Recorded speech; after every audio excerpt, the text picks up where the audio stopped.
When we brought up all our property 12 years ago, we had no idea. When we discovered the protection, we rejoiced. It was even more perfect than we first thought. It meant not only was our property safe from development, but neighbouring bushland would be also, providing a wonderful canopy for the possums, birds, gliders, and acrobats and the other creatures that require more than just one tree in a backyard to sustain them. Ever since I was a child, I dreamed of an animal rescue type of farm. Native animals, dogs, cats, horses, pigs, I didn't care, just as long as they were safe and happy. And trees too, lots of big trees that would never be cut down.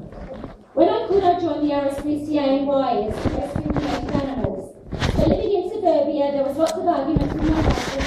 He'd come home from work to find possums in the spare bedroom, ducklings in the laundries, cocky, and pelicans in the garage. After much debate, he said if I could find somewhere close to the city for work and for entertainment, with space so that I didn't have to have the animals in the house, he would consider moving.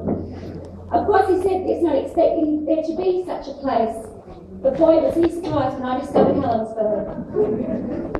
As it covered both our requirement lists.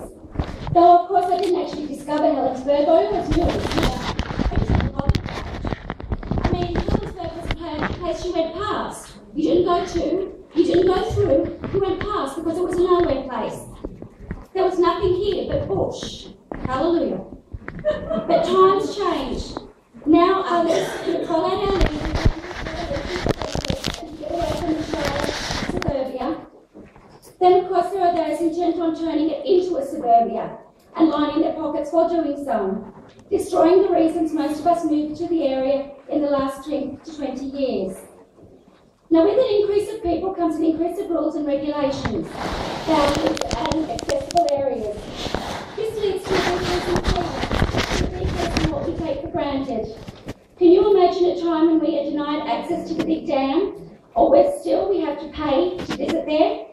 I can. Then again, if you have a mining lease, it seems you have free access to anywhere. But of course, that's a different protest. Helensburgh is perfect for what it is. It doesn't need to be bigger, better, or have more people. People who buy houses close to the airport now complain about the noise and fight to get it moved. People who bought land close to Anstow want it moved away from them. I don't want to live back in suburbia where people up the street, which has always been 7D land, complain about my rescued roosters crowing, my deaf dog barking, or the possums I've hand-raised and released getting into their roof cavity. People who move here for the wrong reasons will want to make the bush removed because it's inconvenient, a fire hazard, or there's too many creatures living in it. It reminds me of something one of our Storch Pro developers said at a meeting a few years ago. He said the only time he ever saw his land was after the bushfires and all the trees were burnt down, and it was bare. I've just got one little thing to say about people who, with their land, want to leave their valuable mansions to their children and their grandchildren. They say a national park and a rainforest than tar and cement.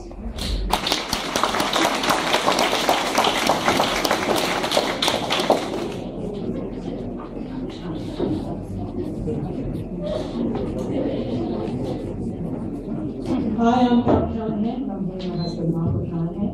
I hope I don't holiday. I'd like to start by saying that we do own 7D land, but this was purchased over 40 years ago, and when we purchased it, it was light industrial. We didn't purchase it for reason,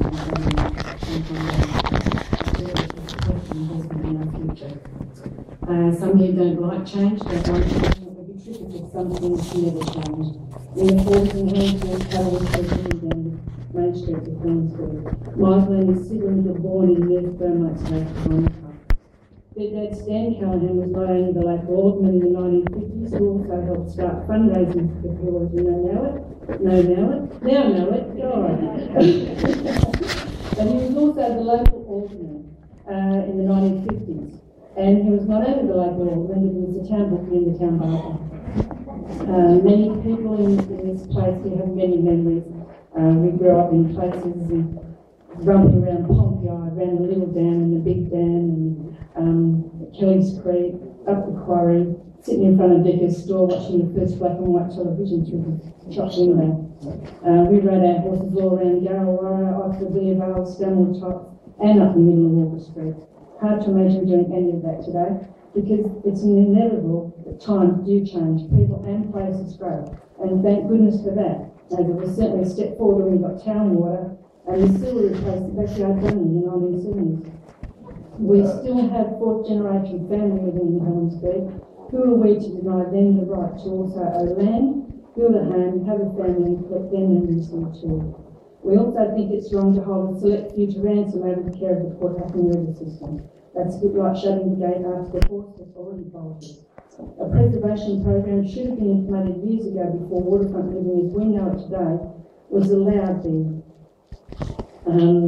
There's the other up the Port Hacking River, up places like the Southwest Arm and holiday seasons, and 50 or more cruises will link together to form one big bloody party pontoon, and they'll sit there for the whole duration of the holidays. And where does their effluent go? Straight into the river. So, but anyway, we left Helensburgh in the 1980s, and we lived on the Port Hacking River, and we saw that happening firsthand. Meanwhile, also I was offering a proposal with a solution that allows continued growth for our town and our families.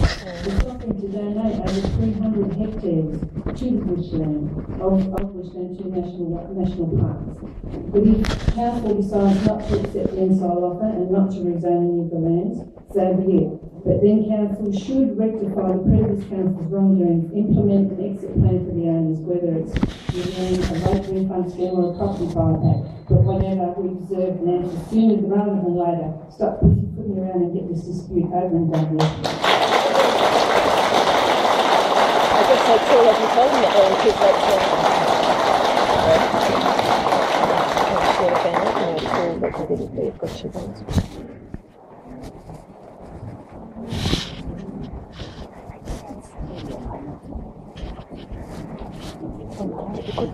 Lord Mayor, councillors. My name is Ray Bennett and I've lived in Helensburgh for 46 years. I'm talking tonight for the development of Wilson's Creek in the East area. 40 years ago I purchased a subdivision approved by council. 3 years after my purchase, 2 houses, and I think the lady of 22 is in one of them, of the speaker here tonight. 3 years after my purchase, 2 houses were built on the same size lots as mine next door. 2 years later, I approached council to build a rural home on my block. I was rejected on the grounds that my block had to be 5 acres and concerns of stormwater runoff into Wilson's Creek.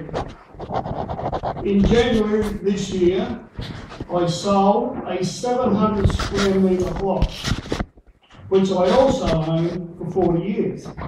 A house has been approved for this block with the stormwater running off into Wilson's Creek. My highway block is 15,000 square metres, not bloody 700, and the stormwater runs off into Wilson's Creek. Having paid rates for 40 years plus, council will still not give me permission to build a house. I would like to know if the council have 2 sets of rules for these blocks.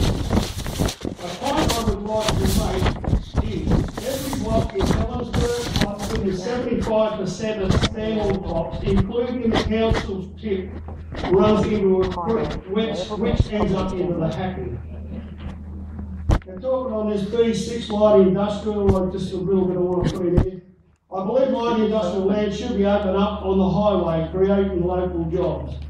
Not like Landcom, who put one up in the middle of bloody town. What a disgrace. In finishing up, if my attitude towards development in Helensburgh 40 years ago was like a small group at this meeting, 80% of people here tonight will not be living in Helensburgh. Thank you.